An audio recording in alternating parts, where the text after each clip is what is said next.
जय हिंद। आज से आपकी शुरू हो रही है बाल विकास क्लास। ठीक है, तो चलिए शुरुआत करते हैं क्वेश्चन से। ठीक है, पहला क्वेश्चन क्या बोल रहा है, बहुकारक सिद्धांत के प्रतिपादक कौन है। ठीक है, ऑप्शन है जीन पियाजे, विने, गार्डनर या इनमें से कोई नहीं। ठीक है, आप लोग इसका आंसर दीजिए। इसका आंसर क्या हो जाएगा, इसका आंसर हो जाएगा बहुकारक सिद्धांत का प्रतिपादक कौन है। इसका आंसर होगा आपका इनमें से कोई नहीं। ठीक है, क्या हो जाएगा आंसर, इनमें से कोई नहीं। ठीक है, बहुकारक सिद्धांत के प्रतिपादक आपके कौन हो जाएंगे, आपको ईएल थॉर्नडाइक क्या हो जाएंगे, थॉर्नडाइक, थॉर्नडाइक।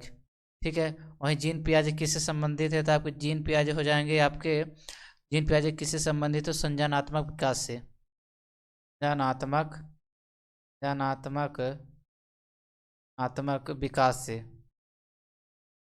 जीन पियाजे किससे संबंधित हैं, तो संज्ञानात्मक विकास से। ठीक है, वही पूछ देगा कौन, अल्फ्रेड बिने। ठीक है, अल्फ्रेड बिने किस संबंधित है, तो बुद्धि के एकल कारक सिद्धांत से। इससे बुद्धि के एकल कारक सिद्धांत, बुद्धि के एकल कारक सिद्धांत संबंधित कौन है, अल्फ्रेड बिने। तो पूछ देगा हावर्ड गार्नर, हावर्ड गार्नर किस संबंधित है, बुद्ध कौन हो जाएंगे, बहुबुद्धि सिद्धांत। ठीक है, कौन से, बहु बहु बुद्धि, बुद्धि सिद्धांत, सिद्धांत के प्रतिपादक, बहुबुद्धि सिद्धांत के प्रतिपादक कौन है, कौन हो जाएंगे, हावर्ड गार्डनर। ठीक है, देख लिए बहुकारक सिद्धांत के प्रतिपादक कौन हो जाएंगे, ईएल थॉर्नडाइक। और संज्ञानात्मक विकास से कौन संबंधित है, जीन पियाजे। विनय किससे संबंधित है, बुद्धि के एकल कारक सिद्धांत से। और हावर्ड गार्डनर किससे संबंधित है, बहुबुद्धि सिद्धांत के प्रतिपादक। ठीक है, ठीक है ना, बहुबुद्धि सिद्धांत से कौन संबंधित है, आपको हावर्ड गार्डनर। बुद्धि वह क्षमता है जो हमें अपने वातावरण में समायोजित करना सिखाती है। कथन, ये क्या है, कथन। ठीक है ना, कथन दिया हुआ है। ठीक है, ऑप्शन क्या है, जीन पियाजे, टर्मन, बिने, थॉर्नडाइक। ठीक है ना, पूछ रहा है ये किसका कथन है। ठीक है, क्या पूछ रहा है, किस कथन, ये किसका कथन है, बुद्धि वह क्षमता है जो हमें वातावरण में समायोजित करना सिखाती है। तो किसका कथन है, जीन पियाजे का। ठीक है, अब देख लेते हैं वहीं टर्मन, टर्मन कथन। ठीक है ना, टर्मन ने क्या कहा है, बुद्धि, टर्मन ने क्या कहा है, बुद्धि अमूर्त, बुद्धि अमूर्त, बुद्धि अमूर्त विचारों, बुद्धि अमूर्त विचारों के बारे, बुद्धि अमूर्त विचारों के बारे में, विचारों के बारे में सोचने, सोचने, बुद्धि अमूर्त विचारों के बारे में सोचने की योग्यता, योग्यता है। ठीक है, टर्मन का कथन क्या है, बुद्धि अमूर्त विचारों के बारे में सोचने की योग्यता है। वहीं अल्फ्रेड बिने, बिने का क्या से है, बिने का कथन आपका है, बिने का कथन क्या है, बुद्धि, बुद्धि चार, बुद्धि चार शब्दों से निहित है। ठीक है ना, बुद्धि चार शब्दों से निहित है। वो चार शब्द कौन है, ज्ञान, ज्ञान, आविष्कार, आविष्कार, ज्ञान आविष्कार, निर्देश, देश, अधिगम, अधिगम। विनय का स्टेटमेंट क्या है, बुद्धि चार शब्दों से निहित है, ज्ञान, आविष्कार, निर्देश, निर्देश कौन हो जाएंगे, आलोचना, निर्देश और कौन हो जाएगा, ये अधिगम नहीं होगा, क्या होगा, आलोचना, आलोचना। ठीक है, ठीक है, चलिए अब वही थॉर्नडाइक का आपका स्टेटमेंट हो जाएगा, थॉर्नडाइक का कथन, सत्य तथा सत्य, सत्य तथा, सत्य तथा तथ्य, सत्य तथा तथ्य के दृष्टिकोण से, सत्य तथा तथ्य के दृष्टिकोण से, दृष्टिकोण से उत्तम प्रक्रियाओं की शक्ति ही बुद्धि है। सत्य तथा तथ्य के दृष्टिकोण से उत्तम, उत्तम प्रक्रियाओं, प्रक्रियाओं, प्रक्रियाओं की, प्रक्रियाओं की शक्ति ही बुद्धि है। ठीक है, शक्ति ही बुद्धि है। तो आपको हो जाए, जीन पियाजे का कथन क्या है, बुद्धि वह क्षमता है जो हमें अपने वातावरण में समायोजित करना सिखाती है। यह कथन किसका है, जीन पियाजे का। अब टर्मन कथन क्या है, बुद्धि अमूर्त विचारों के बारे में सोचने की योग्यता है। ठीक है, वहीं अल्फ्रेड बिने का कौन सा कथन है आपका, बुद्धि 4 शब्दों से निहित है, ज्ञान, आविष्कार, निर्देश और आलोचना। और थॉर्नडाइक का कथन क्या है आपका, सत्य तथा तथ्य के दृष्टिकोण से उत्तम प्रक्रियाओं की बुद्धि ही प्रक्रियाओं की शक्ति ही बुद्धि है। ठीक है, तो चलिए देखते हैं अगला क्वेश्चन। थॉर्नडाइक का सिद्धांत निम्न में से कौन सी श्रेणी में आता है? ऑप्शन है व्यवहारात्मक सिद्धांत, विज्ञानात्मक सिद्धांत, मनोविश्लेषणात्मक सिद्धांत, संज्ञानात्मक सिद्धांत।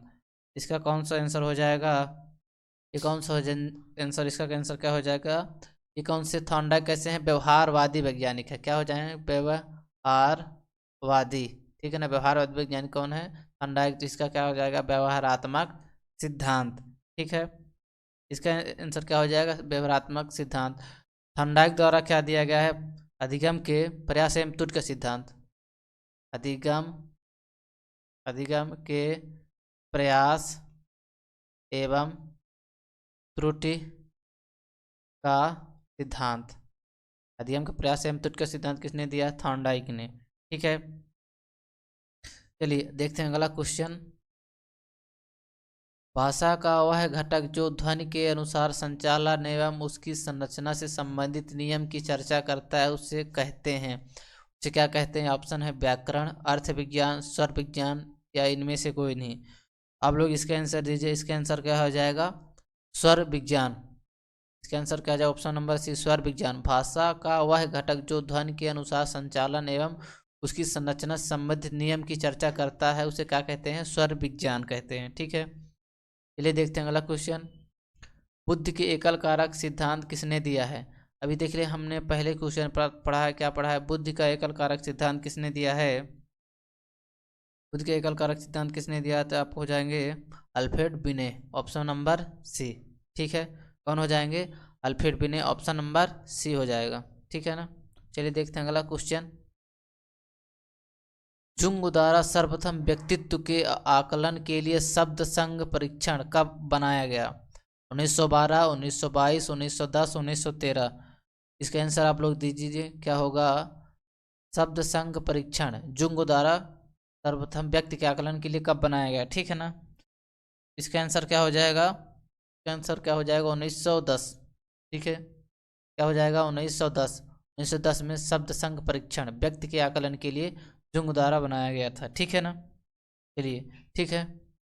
अगर यही पूछ दे शब्द संघ परीक्षण इंग्लिश में इसको क्या बोलते हैं, तो world world world world asso asso world association world association world association test world association test. ठीक है ना, इसको क्या बोलते हैं? शब्द संघ परीक्षण। ठीक है, इसका आंसर क्या हो जाएगा? 1910। चलिए देखते हैं अगला क्वेश्चन। बहिर्मुखी व्यक्ति वह होते हैं, वह यहाँ क्या होगा? वह, टाइपिंग में थोड़ा मिस्टेक हो गया है। बहिर्मुखी व्यक्ति वह होते हैं जो सामाजिक व मित्रवत होते हैं, जो तनाव रहित होते हैं, या दोनों होते हैं, या इनमें से कोई नहीं। इसका आंसर क्या हो जाएगा? बहिर्मुखी व्यक्ति है ना, वो कैसे होते हैं? जो सामाजिक होते हैं और मित्रवत भी होते हैं और तनाव रहित होती है। क्या हो जाए इसका? ऑप्शन नंबर सी, या दोनों। ठीक है ना, ऑप्शन नंबर सी क्या हो जाएगा? दोनों। ठीक है ना, चलिए देखते हैं अगला क्वेश्चन क्या है आपका। आईपीसी का अर्थ क्या है? Indian postal code, Indian penal code, Indian public code, या इनमें से कोई नहीं। इसका आप लोग आंसर दीजिए। इसका आंसर क्या हो जाएगा? आप आईपीसी का अर्थ क्या है? आईपीसी का अर्थ क्या है? Indian penal code, option number B क्या हो जाएगा? Indian penal code. ठीक है, इसको हिंदी में क्या बोलते हैं? भारतीय दंड संहिता। क्या बोलते हैं? भारतीय दंड संहिता, भारतीय दंड संहिता। ठीक है, चलिए देखते हैं अगला क्वेश्चन। अब्राहम मैस्लो कौन थे? प्रयोजनवादी थे, व्यवहारवादी थे, मानवतावादी थे, सभी थे। अब्राहम मैस्लो कौन थे? आप लोग इसका आंसर दीजिए। प्रयोजनवादी, व्यवहारवादी, मानवतावादी, यथार्थवादी। ठीक है, सॉरी, प्रयोजनवादी, व्यवहारवादी, मानवतावादी, या सभी। ठीक है, इसका आंसर क्या हो जाए आपका? अब्राहम मैस्लो कौन थे? मानवतावादी वैज्ञानिक थे। कैसे थे? मानवतावादी वैज्ञानिक। इसका आंसर क्या हो जाएगा? Option number C, Abraham Maslow कौन थे? मानवतावादी वैज्ञानिक थे, ठीक है ना। चलिए देखते हैं अगला क्वेश्चन। इनमें से कौन सा व्यवहारवादी नहीं है? ऑप्शन है आपका वाटसन, स्किनर, पावलोव, लेविन, ठीक है ना। देखिए, अब देख लेते व्यवहारवादी कौन से वैज्ञानिक हैं, ठीक है ना। एक होते व्यवहारवादी, ठीक है ना। प्रवर्तक कौन कौन है व्यवहारवादी वैज्ञानिक, ठीक है ना। व्यवहारवादी में कौन हो जाएंगे? Skinner, Skinner, Skinner, even Pavlov, Skinner, Skinner, Pavlov, हल, क्लार्क हल, हल। और कौन हो जाएंगे? एडवर्ड टॉलमैन, कौन हो जाएंगे? टॉलमैन, टॉलमैन, ठीक है।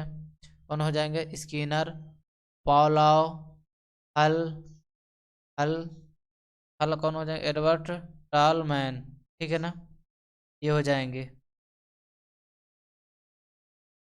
तो इसका आंसर क्या हो जाए? व्यवहारवादी वैज्ञानिक कौन है? वाटसन भी हो जाएंगे, स्किनर भी हो जाएंगे, आपको हो जाएंगे, आपको हो जाएंगे कौन? आपको पायलाव भी हो जाएंगे, ठीक है ना। यहाँ कौन जगह? वाटसन भी हो जाएंगे, ठीक है। वाटसन, वाटसन कैसे हैं? आपको हो जाएंगे कौन से? व्यवहारवादी, ठीक है ना। ये भी वहीं, अगर इसका आंसर क्या हो जाएगा? व्यवहारवादी कौन नहीं है तो लेविन हो जाएंगे, ठीक है ना।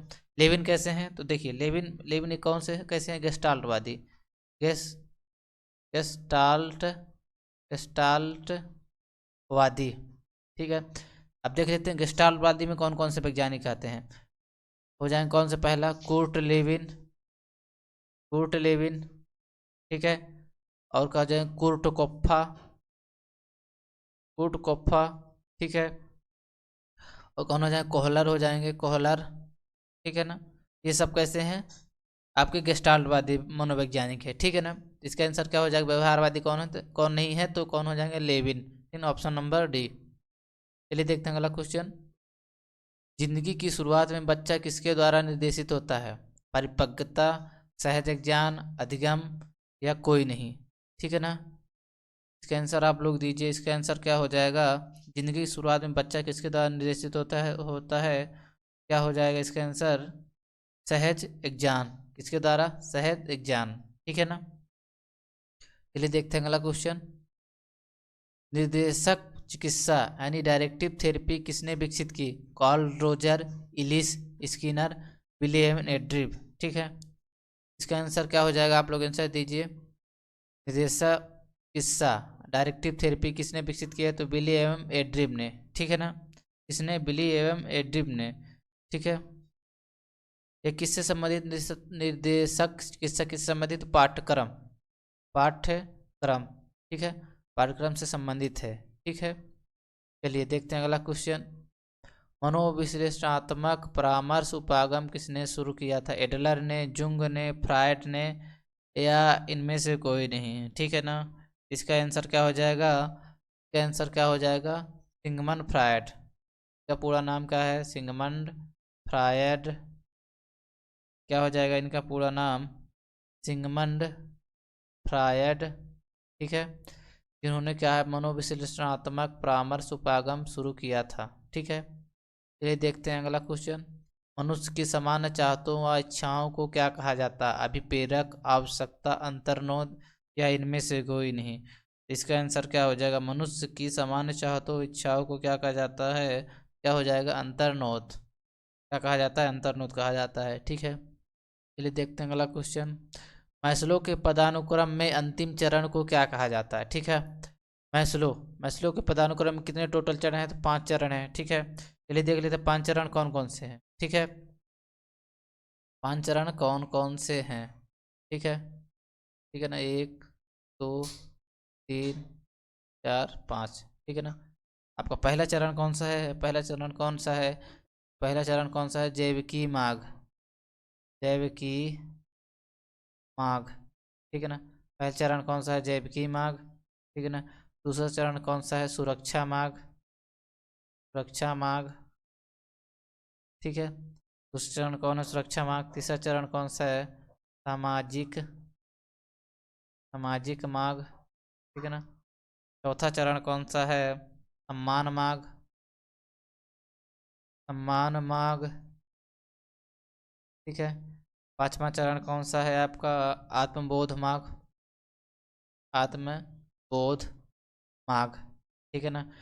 तो मैस्लो के पदानुक्रम में अंतिम चरण कौन सा है? अंतिम चरण कौन सा है आपका? पांचवा हो जाएगा। कौन सा हो जाएगा? आत्मबोध। इसका आंसर क्या हो जाएगा? आत्मबोध मार्ग, ठीक है ना। आत्मबोध मार्ग क्या है? मैस्लो के पदानुक्रम का अंतिम चरण है, ठीक है। यहाँ से क्वेश्चन आपके खत्म होते हैं, ठीक है। चलिए आप लोग लाइक सब्सक्राइब और शेयर कीजिए और हम लोग को सपोर्ट कीजिए, ठीक है ना। आप लोग का बहुत बहुत धन्यवाद।